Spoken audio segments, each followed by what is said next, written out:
Hello, my name is Andreina. My name is Gabriela, and this is Wigs and Candles, a podcast about two sisters and their obsession with period film.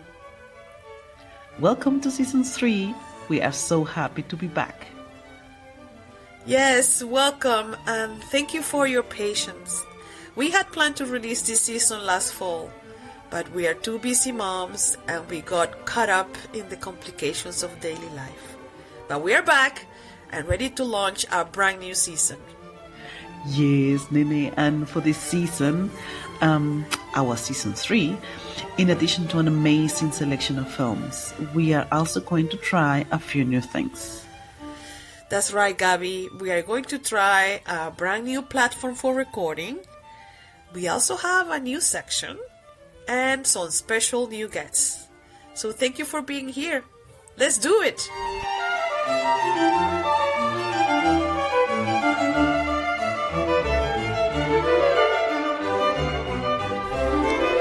Today, we are discussing a South Korean film, Park Chan-wook's The Handmaiden.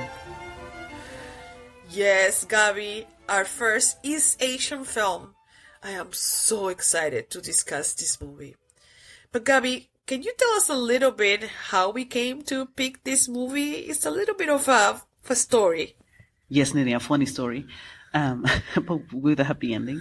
All of us met last summer at your place, and my husband and our daddy were watching a film on the television, and my husband tells me later on in the evening, I was watching this film with your daddy, and it looked so good. It was an Asian film. I cannot tell if it was Japanese or Korean. And it looked so good, and it was like a period film, and it was so interesting. But at some point, I got up to get something to drink, and when I came back, your daddy had changed the channel. So I couldn't finish the film, and I would love to finish it. So you heard this. You heard my husband telling this story, and for some reason, you knew with these 3 hints, you knew what he was talking about. Yeah, I immediately knew he was talking about The Handmaiden because I knew that movie was playing on Netflix, and I knew it was a very compelling film even from the start. So I said, is it The Handmaiden? And it was. And I jumped on the opportunity to do that movie for the podcast because I had always wanted to see it and I didn't have a chance before. So it was the perfect occasion to catch up. And yeah. Wow. Yes, Nene. I'm also so happy that through this funny coincidence, you remember and we got a chance to watch it and include it in our podcast. And I'm actually also very happy that my husband got up to get us something to drink and my daddy changed the channel because actually that wouldn't have gone well if my husband and our daddy would have watched this film together on a sunny afternoon in the summer. I don't think it would have been appropriate. This is not the type of movie you want to be watching with your father-in-law. Let's just leave it at that. So, Gaby, before we find out why, can you tell us some facts about the movie? Sure, Nene. The Handmaiden is a South Korean film from 2016, directed by Park Chan-wook, who's also known for movies like Old Boy. The movie is inspired by the novel Fingersmith by Welsh writer Sarah Waters, which was published in 2002. While the novel is set in Victorian-era Britain, the movie takes place in Korea during the 1930s, when Koreans were living under Japanese colonial rule. It stars Kim Min-hee as the lady of the house and Kim Tae-ri as her handmaiden. It also stars Ha Young-woo as Count Fujiwara and Cho Yin-woon as Uncle Kutsuki, the 2 main male characters. The film premiered in Cannes in 2016 and became an instant critics' favorite.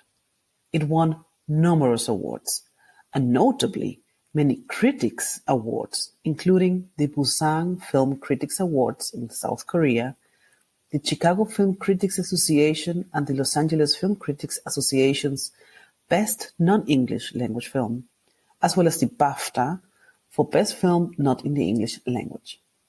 It is also special that the film won 2 women-focused awards: Women Film Critics Circle's Best Foreign Film by or about women, and Best Foreign Film from the Alliance of Women Film Journalists in New York. This is an amazingly impressive list of accolades, which gives you just a hint of the beauty and of the value of this film within cinematography. Yeah, exactly. It's just a fraction of the awards that this film earned when it came out. Like, it's really a tiny fraction, because when we were doing the research, I mean, the list went on and on from many other either film critic awards or festivals. Yes. So how about a short summary of the story, Nene? Yeah, thank you very much, Gaby. Thank you for those facts. And I'm going to try my best to summarize the plot of this movie. It's quite complex, so I'm going to try my best. So here it goes. The Handmaiden is a story told in 3 acts, full of twists and turns and shocking revelations. It tells the story of Suki, a poor orphan girl hired to play the role of a handmaiden at a grand old house owned by an eccentric man, Uncle Kusuki, who's obsessed with Japanese erotic and pornographic books.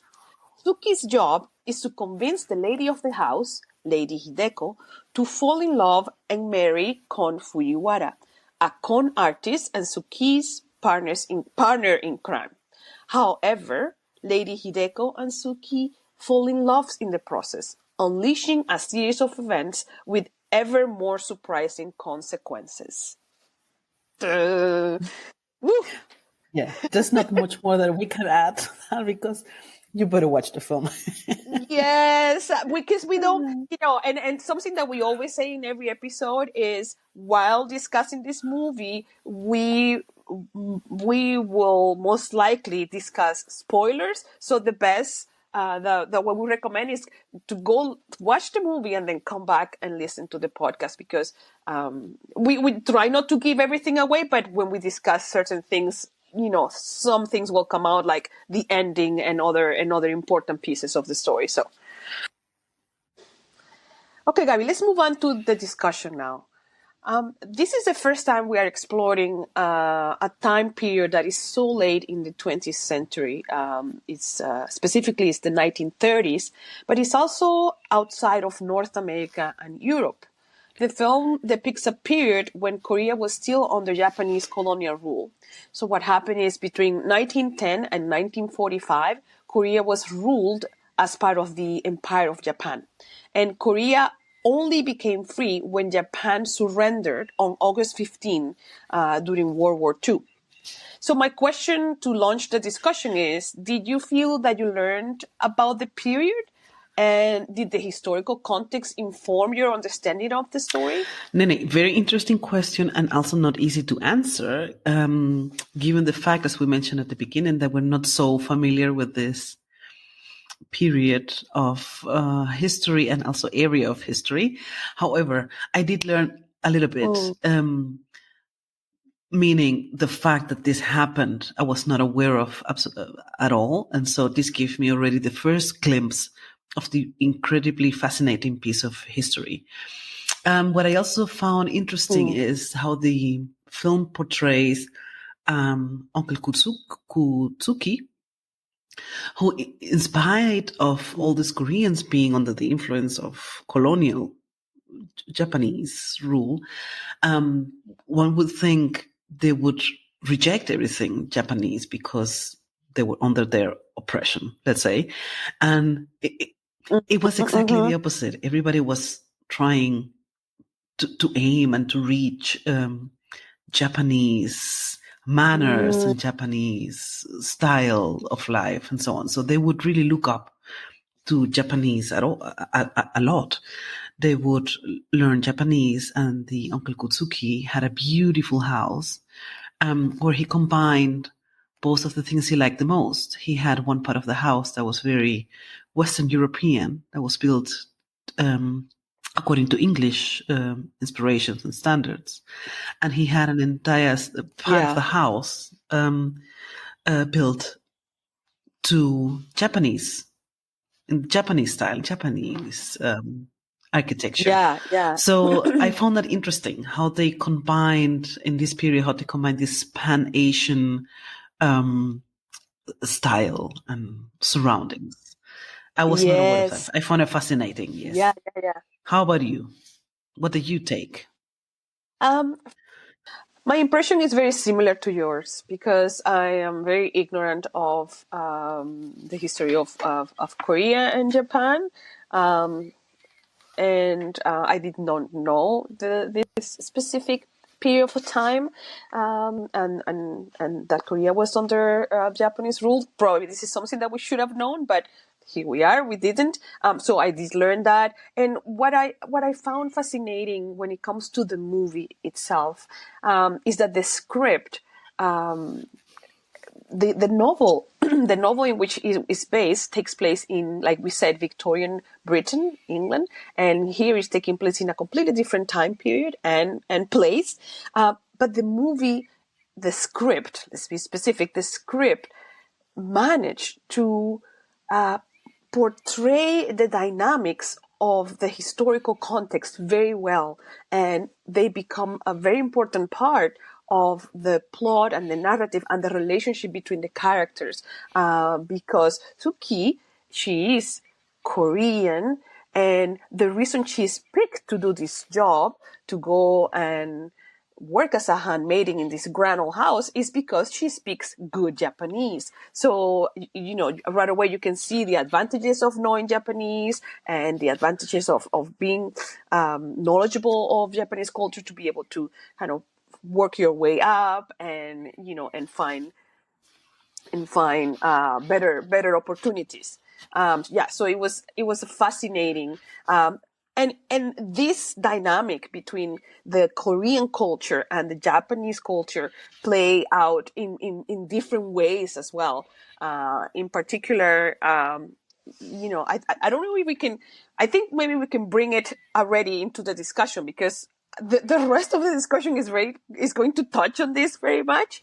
The one of the main male characters, who is Uncle Kusuki, this man, like we said in the summary, he's become it's like a self-made rich man, and his obsession is art books, all books, and he has built an immense library of books.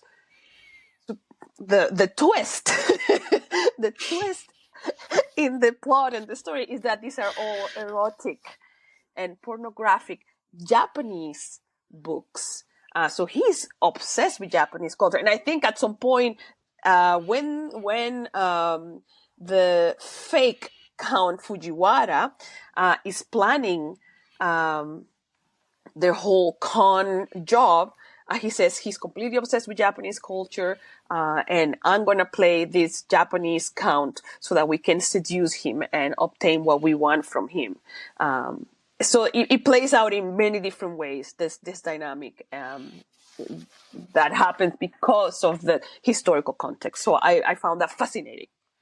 So the reason why I say that the fact that the uncle collects erotic and pornographic books has relevance to the next topic is because there's a lot of sex in this movie. It's part of the plot.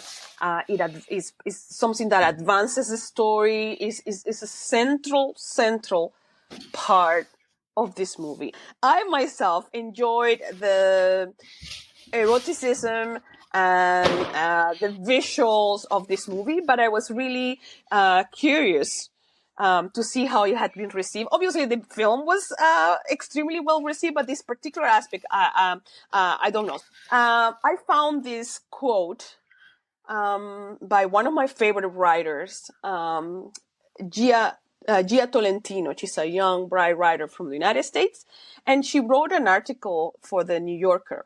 And this is what she said in the article about the sex in the movie.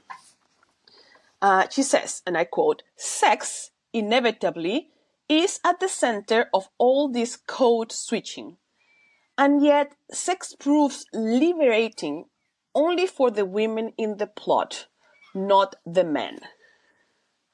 So can we talk about it? I think the central theme of the movie is the rebellion of women against the perversion and abuse of men. What do you think about that? Well, Nene, not only it's one of the central topics of the film, but also maybe the the one that's going to give us most material for discussion. I would say definitely that it was very liberating for them as women. What I found interesting is, even though it plays such a big role, sex plays a big role in the entire plot, in the entire film, you don't see it all the time. So there's maybe 2 big, very graphic sex scenes, love scenes in the film, but all the rest, and this is a very lengthy film, all the rest of the sex content is in our minds. It's Lady Hideko reading out to an audience of rich men from these pornographic novels. So it's very subtle in that sense. You know, the parts that are really given to the men are just spoken and not really visually for the audience, available for the audience. Yes. This gives it such a nice twist because it's really just putting everything, the entire sexual energy and the entire passion is reserved for Lady Hideko and Suki, which is something very treasurable, I think, the relationship of the 2 women. They were not counting on this. They were not counting on falling in love with each other. And you mentioned at the beginning, this film is told in 3 acts. So from the perspective of 3 main characters, the first is Suki, then Lady Hideko gets to tell her side of the story, and at the end, the Count Fujiwara. So we see in both of their chapters how they were surprised each other of finding the other one attractive. Yeah. So I think that's kind of like a little treasure that they were like, this is reserved. The really special moments are reserved for the women. There is no interaction between women and men in the film. Yeah. I found it kind of special. And yes, totally liberating for both of them because, as I said, they were not really counting on this, on falling for each other. So this was obviously also new for them, kind of. And they found a ground, they found an easiness between them that allowed them to bloom and, live out everything, all the passion that they felt, to live it out just between them. Yeah. So I think it was very special. Yeah, and let's because this is central to the plot. So what happened is we see like you said 3 versions of the story, and in this movie this is so well done that you completely understand where you are at all times. Yes, there are moments where you are confused because the filmmaker has chosen not to tell you something, but you know the intentions of each of the characters, or so you think, Exactly. you think that you know the intentions of each character. So in the sections where Suki, because she's kind of like the main one, she thinks she's fooling Lady Hideko. She thinks that Lady Hideko is an innocent woman who has never thought about sex or known about sex. She's a virgin. She's never been touched. She doesn't know anything. And there's this, and I know we need to talk about all the other scenes. The main scene where, when they come together at first, there has been, prior to the main sex scene, there has been already some highly erotic moments in that segment, in that version of the story. Suki is supposed to convince you, you have to marry, you have to fall in love with Kan Fujiwara. I'm going to show you. So they're playing in bed and they're role playing. They are playing a role. And I think this is what Jia Tolentino was talking about in co-switching. These two women are, they are co-switching, meaning at some points, Suki is playing the role of the lady, and the lady is playing the role of the maid. They even switch clothes at some point. And in this moment, they are also role playing. And Suki is telling, okay, so this is what the Count will do to you. And he will touch you this way, and he will do this. And they are being really, really playful. And then and then as they start to do certain moves and touch each other, they're like, wow, this feels good. It feels really good. Yes, Nene, and it's interesting that you start with this perspective, yeah, because as a viewer, you completely buy this. Yeah, you completely you completely believe the so-called innocence of Lady Hideko, yeah, and that Suki was kind of the more experienced one, yeah. Yes. When Lady Hideko tell the story from her perspective, exactly, it's completely the opposite. She knows, of course, a lot about this topic. And why does she know? We haven't explained it. Why does she know? Why does she know? Please tell us. In Suki's version, Suki is the one who has experienced. Lady Hideko is innocent. In Lady Hideko's version, we learn that she has been raised by her uncle since a very young age to read the erotic and pornographic books. She learns to read by reading pornographic texts as a little girl.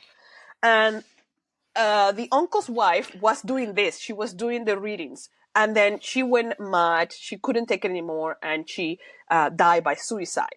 And he takes his niece and puts her in the same role. So she has been all her life reading these erotic and pornographic books for this super rich man. And she's she's role playing as well what she's reading. I found some of these texts quite beautiful, to be honest with you. Beautiful. Because they're kind of like elegant pornography. It was like very elegant, and it was like very poetic. It was all very yeah. And here, I think we are showing our ignorance of this because and I truly apologize because I wanted to research this aspect of the movie, and I wanted to research what texts they were reading, and I didn't have time to research which books they were reading, but they are, very poetic, and just, but this is for the pleasure of the men. So, and she's having a terrible time. Like, obviously, she's completely traumatized. One has to say, the chapter of Lady Hideko, when she tells the story, you learn how deeply traumatized she is. Yeah. What a traumatic childhood she has experienced under the education by her uncle. So it's kind of tough. It's kind of tough it is to a watch, horrible. even though it's not really graphic. This is the thing. This is the mastery of the script and of the director, that they let you know so much. They give you so much information and so much to digest about the growing up of Lady Hideko under her uncle's tutoring. But it's all very subtle. It's all with words. It's just with one image and so on. So Yeah, absolutely, absolutely. It's because when she's doing these sessions for these very rich men, because essentially what the uncle is doing, he's a collector, so he's selling the books, he's collecting other books. So these men here are also going supposedly to buy these books. So they're all sitting very elegantly in this extraordinary Japanese style room. All of these scenes are just Amazing. like masterpieces. Like each of them is like a Japanese illustration in the tradition of these Japanese books. Like you can see the aesthetic level that they went to portray this in film. And she has to enact different acts as well with dummies, and it's just it's a very tough sequence, but also extraordinarily made. Sorry, It's true. I'm Yes, losing yes, yes, yes. my pronunciation. This is so good. So what we learn is that She knows it all, pretty much. She knows it all. But of course, she lets Suki. Every possible sexual act that can be done. She has She knows read it all. about it. Yeah, and she lets, of course, Suki believe that she's teaching her something. It's part of her game. And what's funny, in the heat of this moment, what I found very good, it's also such an incredible element of the entire film. It's kind of humorous. Yes. It's so funny. Saki is somehow cute and funny. And she says, "Oh, lady, oh, my lady, you know a lot." How do you know all of this? Ladies, and she says, "You are a natural." You are natural. Exactly. How did the director find the balance between the highly erotic moment, because it's very erotic. It's like Very really very. I mean, I've seen it described as pretty much kind of lesbian pornography style. Playing on that kind of imagery. It's very open. It's very It's graphic. it's very graphic, except for showing the money shots. Yeah. But yeah. all the other things, you can see. So Yeah. how did he manage? How did he manage to balance these two with the humor? And I think With it's the humor, it's actress. amazing. I think the actresses are here just Amazing. Their performance is unforgettable. So now let's take that sentence and talk about these two women. Kim Min-hee, the Lady Hideko, who plays Lady Hideko, she was, to that moment, an experienced actress. Kim Tae-ri, who plays Suki, was an absolute rookie. She was a model, and she was picked between 1,500 auditors, women who cast for this role. She was picked. So this is her first major film at all. And she completely took the screen. These two women together, you cannot really picture, or you cannot really imagine anyone else having this chemistry between them.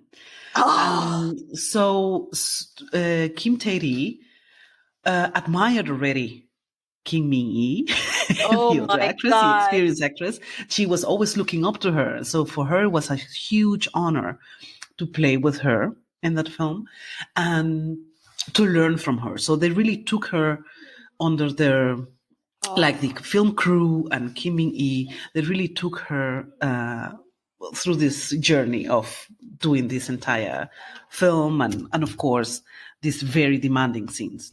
My God. This is her first role, and then she has to do this scene. There's a little bit of trivia about this scene, Nene, but I don't know if we should talk about it now or maybe with the next topic, because I think let's go for it, because the next one is just is similar to what we're talking about. Okay. So I think just go for it. Go for it. So what impressed me about this, because we have mentioned this already a few times already, sex, erotic, passion and whatever, this is the main core of the entire story. And we have talked about this in our podcast before. How about men filming sex scenes and how women film sex scenes? How women Yes. director, women or men directing Mhm. influence the tone or the energy of a love scene in a film. Yeah. And interesting enough, this film, as we mentioned, is directed by a man. Mm. And the love story is a lesbian love story is between these wonderful two women. And yet, I would say it was done with such subtlety and with a lot of delicacy, I would say. So in my eyes, Park Chan-wook really, I take off my hat to Yeah. him because he portrayed this love story like with a lot of respect and a lot of delicacy. Mhm. While investigating for the film, I read that, as I said, this actress was very young at that moment and was her first role, first film. And to shoot this scene, the two actresses, they rehearsed the entire choreography many times before, fully dressed. They rehearsed the choreography of the love scene before. And on the day of the shooting, all men were away from the set. There was only women on the film set that day. No man was present. They had also, how do you call it? They have a certain name. The ones who direct sex scenes, the Oh, the intimacy coordinators? intimacy coordinator. They had intimacy coordinators, Yeah. and they took a long time to shoot this scene because it was extremely demanding, and it was, as I said, only women on the set on that day. Men had the day off. Oh, I want Which to I clap. Exactly. This is why I said I take off my hat to the director for having this respect and subtlety of saying, this is, I want it like this. I want to have it like this, but you're going to do it on your own. Okay? You're going to do it on Yeah. your pace and you're going to do it on your own. And there's a moment in that scene on the bed where they grab their hands. They have to really hold each other, both women, Lady Hideko and Suki. And this was actually not planned in the choreography, but the actress, Kim Tae-ri, was already so tired because it was really physically so demanding, this scene, that the more experienced actress, plays Lady Hideko, said, let's grab our hands and I hold you. I hold you so that we just finish this. We nearly have it and we finish this. So I found that, I found it really remarkable. The background of this, as I said, is an extremely hot, we have to say, this is an extremely hot scene. And it was brilliantly made. And you have to have a very, very fine touch to shoot such a scene and have it come through authentically, and that the actresses have been treated with respect. Oh, Gaby, I want to thank you in every language I know. Danke, merci, gracias, 감사합니다, because of the research that you did. Arigato gozaimasu. Because what you just, I didn't know this trivia. I researched some parts, but not that. And this has illuminated this scene so much for me and clarified, helped me understand my feelings towards it. I did not feel that this scene was exploitative. I felt that this scene was exactly what it needed to be and to move the story forward. And I thought that the playfulness and the intimacy and the connection between the actresses, you could see it through the scene. Mm-hmm. And now that you have told me the behind the scenes, that really confirms the feelings I got. Like, I didn't feel conflicted about this scene. But after I started reading, it's like, oh my God, maybe I should be conflicted about it. I'm a woman. Why am I not conflicted about this scene? I thought it was, like you said, hot. H-O-T, hot. This scene, hot in capital letters. It is beautiful. It's and beautiful. That moment, it is beautiful and funny. And that moment where they grab their hands is like the peak of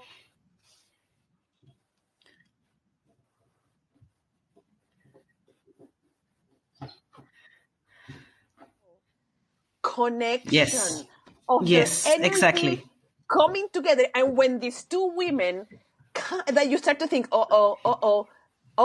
these two are maybe going to turn this thing around and pair up rather than, play the game for the men they're supposed to be playing it. Like, has such, this hand clasp has such They leveled significance. up in that moment. Yeah, they leveled Yeah, up. they In that leveled moment, up. they completely lose this hierarchy of I am being the lady of the house and you're being my handmaid. In that moment, they completely level up and they said, okay, we're going to go through Yes. this Yeah, they leveled up, together. but also you start to think, okay, but because we're not certain, we not until the last moment of the movie, we're not Yeah. really sure if these are they playing a role, are they still playing a role or what? Because they start as a game, but in that moment we start to suspect, oh, maybe they do love each other, maybe they are going to, both women are playing roles for other men. Finally, in this scene, they're not playing anything for any man. Yeah, Because totally. Suki is playing a role for a man. She's being hired by the fake count.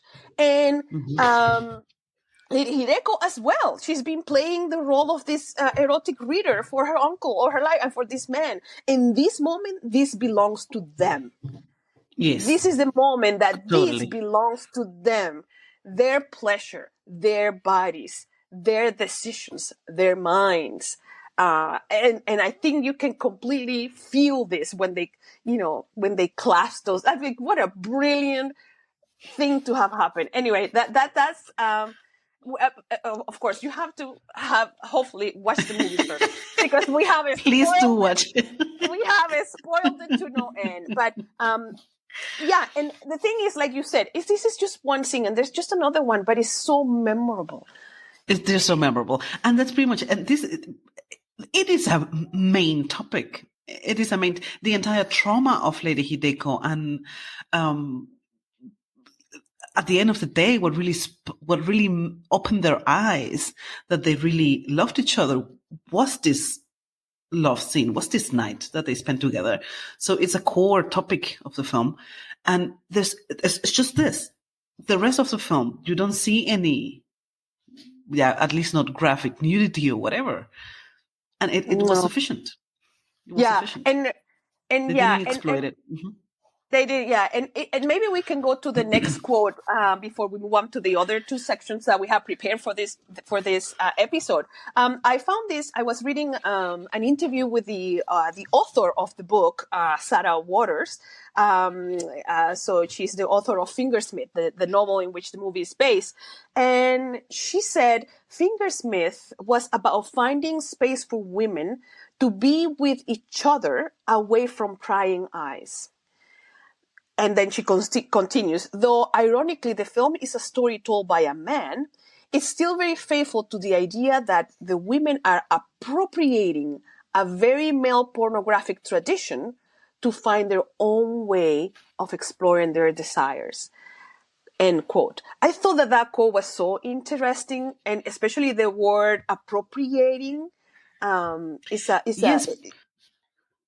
Then we have spoken about this in our previous 2 seasons, and we have discussed a lot of films, a lot of love scenes, and we have also discussed women directing love scene and men directing love scene. We have also discussed same-sex love scenes directed by a man or by a woman, and here we have exactly this combination. We saw in Portrait of a Lady on Fire, which was also directed by a woman, we said this is special because it was done through the eyes of a woman. So she knows what to put the focus on and how to convey the energy the right way.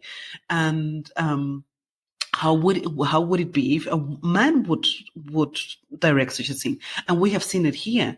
And the director managed to leave these two women and to this, exactly what the writer says, that these two women are really appropriating this very male milieu. They are making it their own, and they are making the rules by themselves in this area. And the director let them, or the screenwriter as well, they let them the stage. It's absolutely mastering. I agree, because what we have talked a lot about throughout the many episodes that we have done is about the gaze, right? Especially when we talk about Portrait of a Lady on Fire, which we talked about in our last previous season.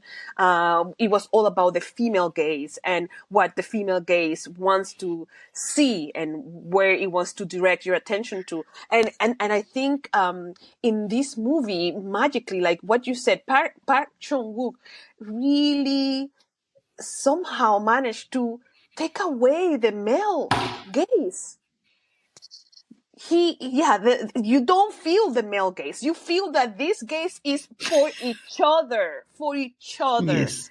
And I think this is just brilliant script writing and also brilliant directing. Period. So yeah. Totally.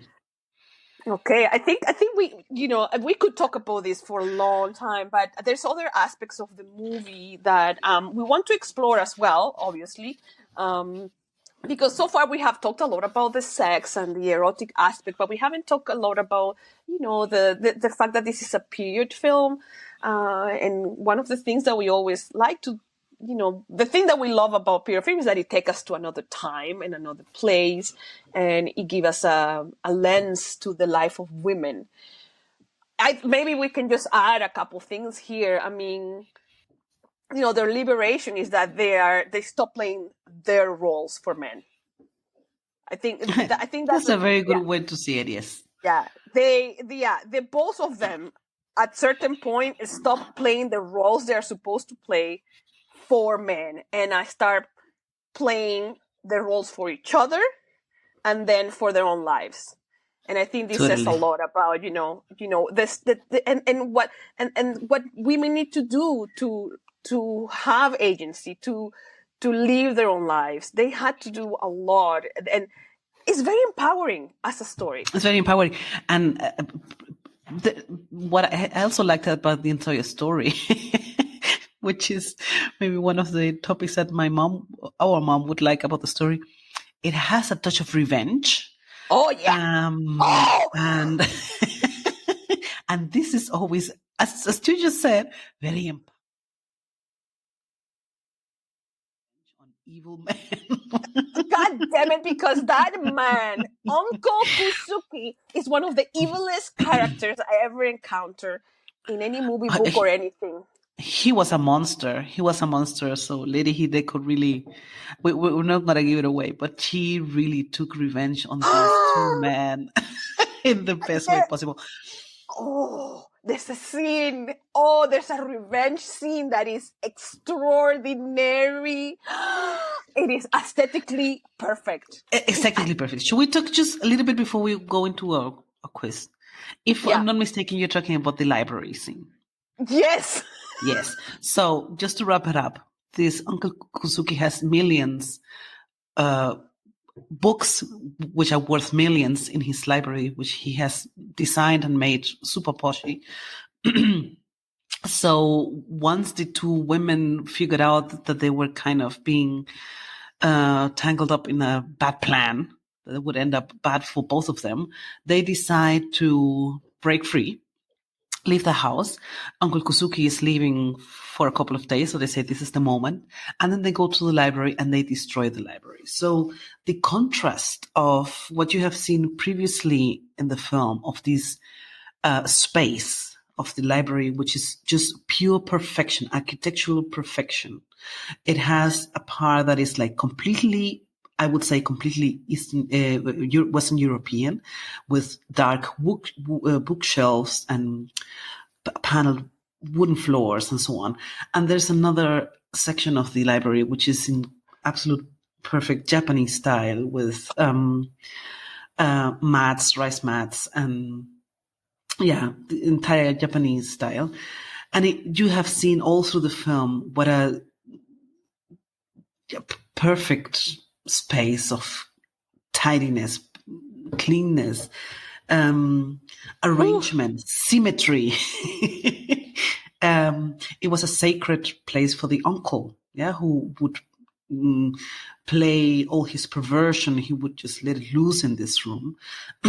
So you have seen everything super nice. And then these two women get into this room and start destroying the books. So this contrast of having books piled up on the floor, sheets of paper shredded on the floor, is chaos against order. Is a beautiful, visually, from the cinematography point of view, visually an incredible made contrast to the perfection you have just experienced up until then. And of course, the revenge touch. Maybe you can dwell on that. Oh my God. This scene, I have forgotten about it because I was so excited with the sex scene.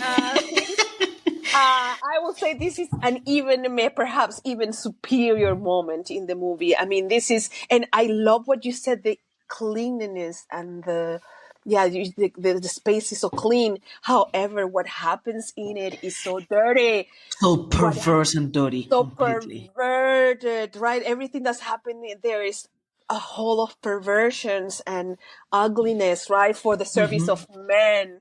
So it's dirt, it's clean, but everything that's happening is it's depraved. And then they really take charge of this place and just destroyed it. And it's a superbly directed scene, and in every shot of this movie is like a jewel. It's like every single shot of this movie, I will say, is perfect. You could stop the movie at any, you can pause and you're gonna have an extraordinarily composed shot.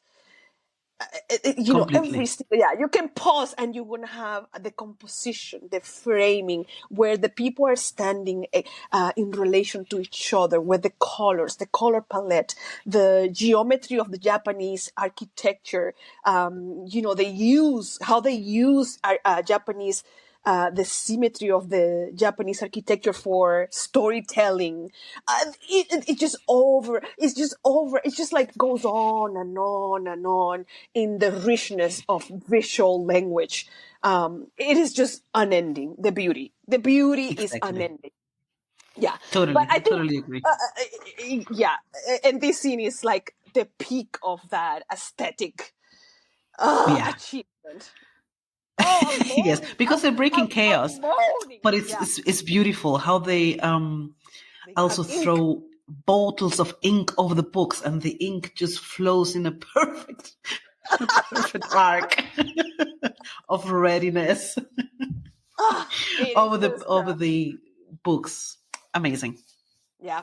Okay. So, Gaby, do you want to, let's move on to our, we have a brand new segment that we want to introduce. Do you want to introduce it, or should I? Let me give it a try. So we want to try something new. We have prepared a so-called Wicks and Candles quiz. We have 4 questions that we're going to answer one by one to just highlight some of the most important topics and things that we liked about this film. So I'm going to go for the first one, and then maybe you can take the second one. Our first question from the Wicks and Candles quiz is called, what is your sweaty wick? Meaning, what's the thing you like the less of the movie? Something that you didn't like. So, Nene, question number 1. What is your sweaty wick in The Handmaiden? Oh my God. So I was thinking about this before we started. And I don't have anything negative to say about the movie or the script, the cinematography, the acting, or directing. I have no sweaty weeks to give for this. However, so what I'm going to do is I'm going to give my sweaty week to something, to a part of the story. And I'm going to give it to the character of the Uncle Kusuki. Because this man is the definition of a sweaty week. He's disgusting. Nene, that would also be my sweaty week if I might just jump in. I was just thinking, if someone deserves a sweaty week, then it's Uncle Kusuki. Let's give him the most stinkiest sweaty week possible. He is a sweaty week. Can you imagine how gross that is? And he was the grossest, most perverted, horrible character I ever seen. And in that sense, technically speaking, incredibly well written. Because you really turn to hate this man. You really turn to despise this character. So he is worth all of the sweaty weeks. Okay, well, that's the first question of the quiz. Okay, perfect. Okay, second question. What is your shining candle? Something you really loved about this film? Okay, so my shining candle, I think I made myself quite clear when we were talking about the sex scene. And I think I'm going to give it to that first love making scene.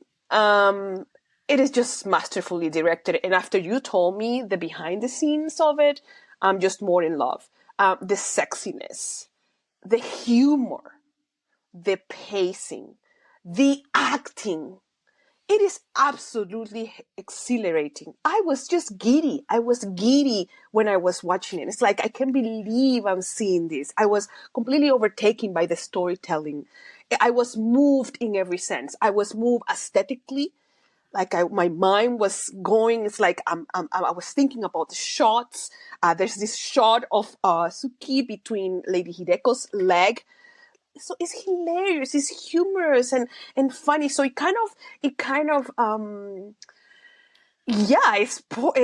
verge on a lesbian porn, but it's also not taking itself seriously because they are role playing. I was just completely blown away by the choices, by the choices that the script and the director made to tell this and put this together. Because there's because there's not too much, not too little. Everything they did, in the entire sequence has a symbolism, has a kind of a meaning. Oh, yes. There's Totally. nothing meaningless. There's something behind it for you. So that takes my shiny candle. What about you? What is your shiny candle? My shining candle. Shining candles. My shining candles are the two actresses, the performance of the two actresses. King Mi-ee, who plays Lady Hideko, she fascinated me by the stoicism that she radiates. She was always so, so incredibly elegant and of course, a certain coolness she had. She was completely destroyed in the inside, but she, of course, had to play the role of the elegant, cold lady of the house. So her performance was really, really fascinating for me, and her beauty. They made something really amazing with costume design and makeup design. And she would, of course, be dressed actually kind of European Western style. The dresses were not really typical in my eyes. I know very little, but I wouldn't really name them typical Korean or typical Japanese. They were kind of somehow Europeanized, but the hairdos were very Asian for my taste. And when she would read the books for the uncle's audience, for the men, she would be in complete traditional Japanese attire. And it's amazing how this actress can reflect. She's a surface of projection for both. Her face is perfect for both, to represent the Japanese I don't know, Japanese geisha, I don't know, the Japanese Yeah. woman with the red lips, the big black wig of, her hair and her Japanese attire, and to play the soft, melancholic, phlegmatic dame. So Mm-hmm. her entire energy, what she radiates as an actress in that role, really, I thought this woman is like, she gets straight A's from me. And also, as I said, both actresses are my shining candles. Kim Tae-ri, who plays Suki, because she was so humorous, she was so fresh, she was also so spontaneous. You completely submerge in the story because they play so well, and she has a certain freshness and a certain naivety Ah. that is so authentic. And of course, after reading for researching that she was so young and she was so new, of course, then this is a very talented actress. So yeah, Wow. I give my shining candles to the actresses. Yes, a round of applause. Round of applause to the actresses. Just brilliant, both of them. Okay, so what's the next question in the quiz? Next question in the quiz: stolen costume. What piece of clothing out of the film would you like to keep? This is a tough one because the costume design was amazing, and very versatile, because they showed Western clothing and they showed Asian typical clothing. So we have a lot to choose from, Nene. Yes. Oh my God. This movie is just so beautiful.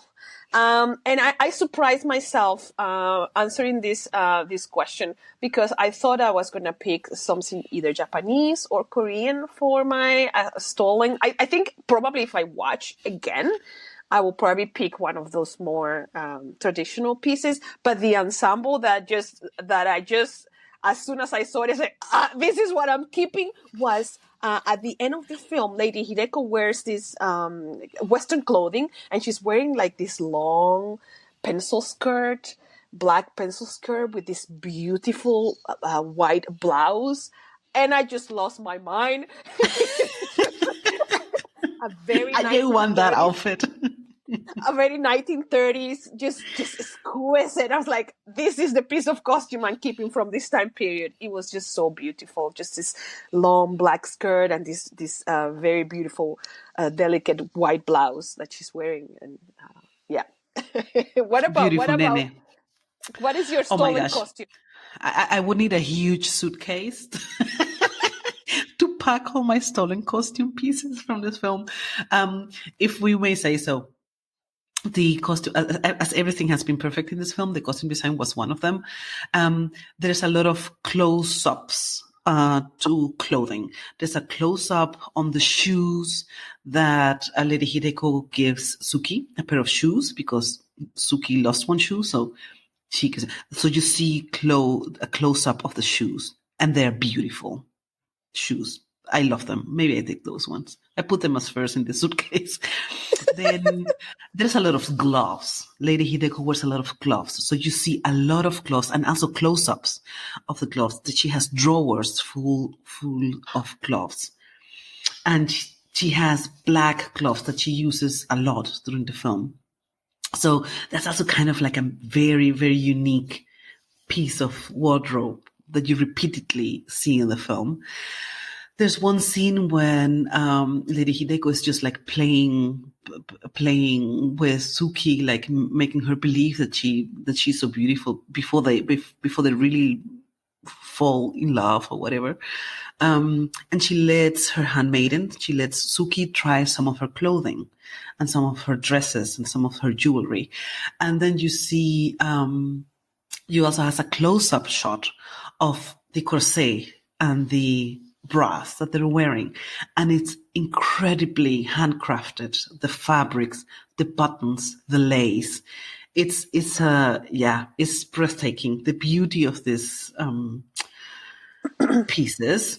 So those are three that I put in my suitcase. Wow. And there's one like a robe that Lady Hideko wears. It's in some kind of kimono kind of style. It's a very loose, white, with some patterns. One robe with a white Like ribbon that she stash. wears.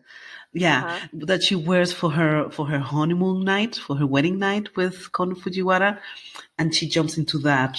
And I thought I would love to have one of those to get up in the morning and wear kind of like a robe in Japanese style. That look very Yes. delicious. So my suitcase is packed. I think Park Chan-wook is looking for is calling you to get those pieces back. It's like, let me check that Yes. suitcase. Yeah, I think when I watch this movie again, which I will do because it's wonderful, I will choose many other things. This is just what I could think about really quickly.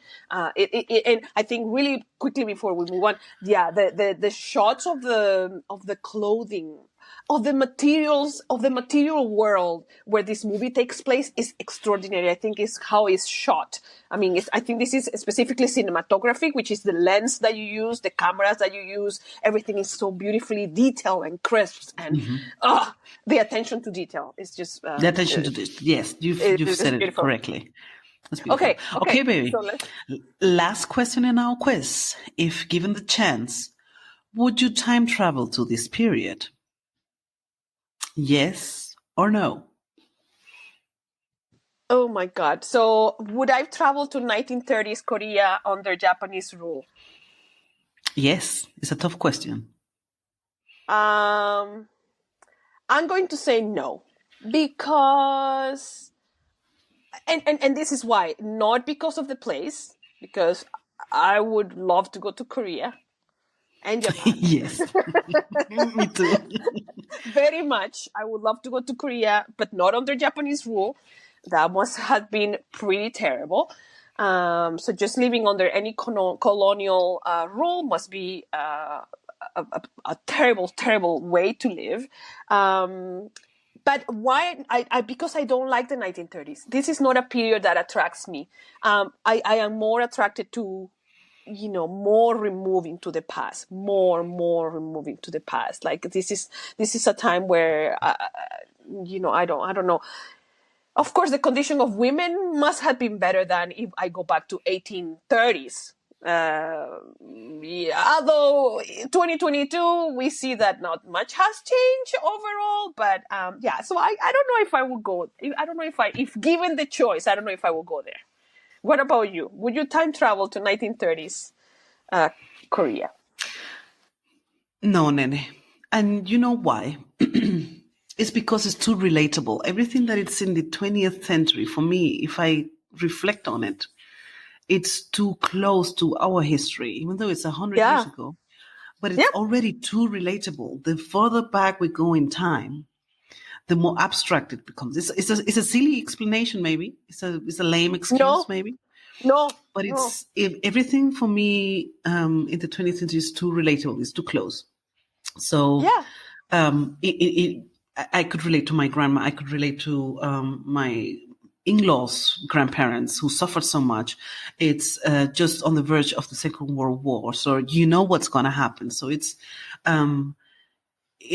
would open up too many wounds that we know are coming. Yeah. So Oh. it's a tough time. It's a tough time to time travel. Absolutely, and I for me it's the same. It's too close. It's too close to our own time. There's scars. There's and the further back you go, the more abstract and the more I just want to see how it was. The more curious I am. It's like because it's almost like the further into the past you go, it feels like you're going to another planet almost, which is not true. It's not true. Human emotions probably are is the only constant, right? Human nature and human emotions are probably the only constant, but progress obviously. But the 1930s is a bit close. Yeah. All right. Okay. So that was the first time for our Wicks and Candles quiz. Woo! Woohoo! Now, finally, to wrap our discussion, let's do our wicks and candles rating. And we are in our third season and we have never explained our rating. We just started rating things. But let's just, it's the first episode of season 3. So our rating is an overall rating from 1 to 10, where 1 is a very sweaty wig and 10 is essentially very perfume wig, perfectly perfume and powder wigs and perfectly shining candles. So 1 to 10. So Gabi, how many wigs and candles you give The Handmaiden by Park Chan-wook? Undoubtedly, Nene, 10 wigs and candles. It's been a treat for heart, soul, and eye. Certainly one of the best, one of the most shining candles we have had in our podcast series, both from the cinematography point of view. As I said, technically, I think this movie is perfect from A to Z. Script, directing, production, costume design, makeup design, set design. For me, it has no flaws. And also because of the story, because the plot was so incredibly written. Not everybody can tell a story with 3 points of view. Yeah. We know that this can go really wrong in other films. Yes. Yep. If you don't really change the content of each perspective, then it's nonsense.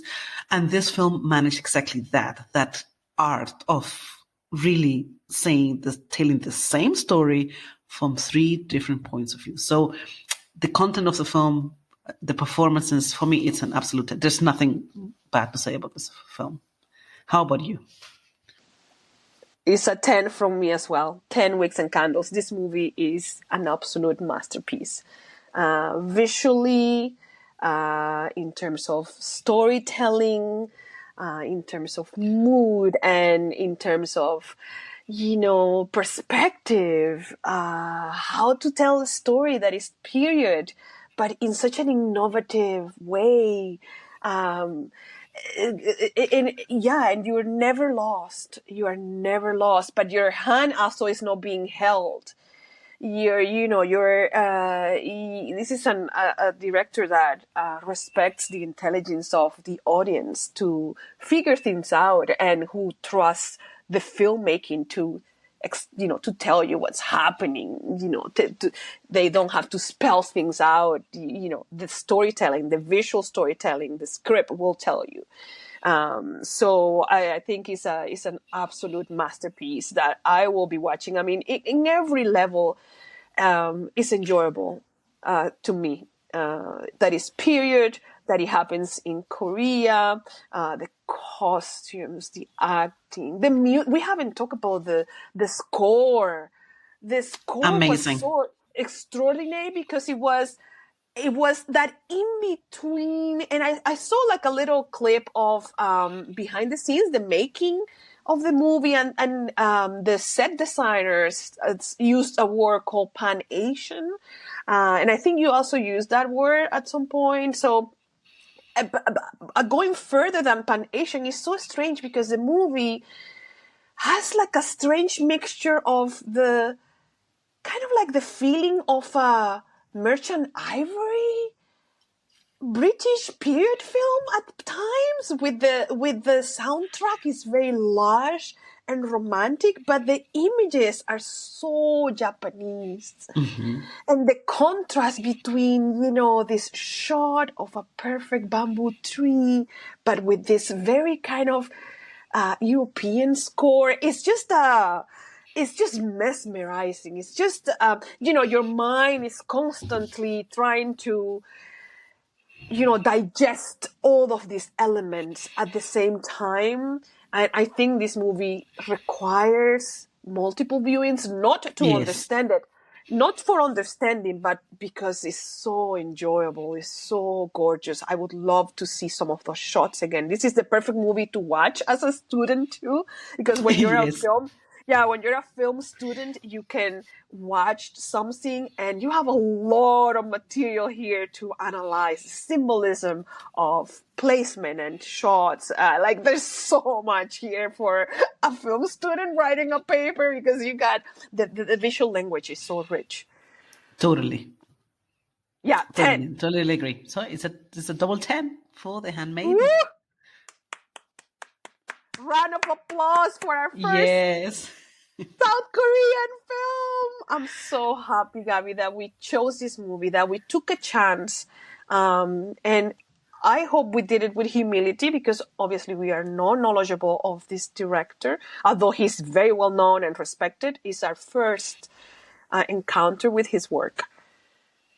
And it's been certainly not the last one. That's right. I had the chance to go see another of his film during the film festival here in Vancouver, and it was extraordinary as well. But that's a story for another episode. Very well. So, Gaby, thank you very much for this discussion. Thank you for the discussion questions, for filling out the quiz, and thank you for listening and coming back to season 3. Yes, thank you. And stay tuned for more exciting discussions on our new season. Thank you very much. Stay tuned. Thank you. Thank you. Bye-bye.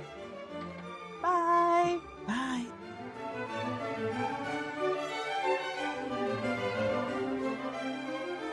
Wicks and Candles is available on Apple Podcasts, Spotify, and Stitcher. So go ahead and subscribe and follow us on Instagram at Wicks and Candles. Thanks for listening and see you next time.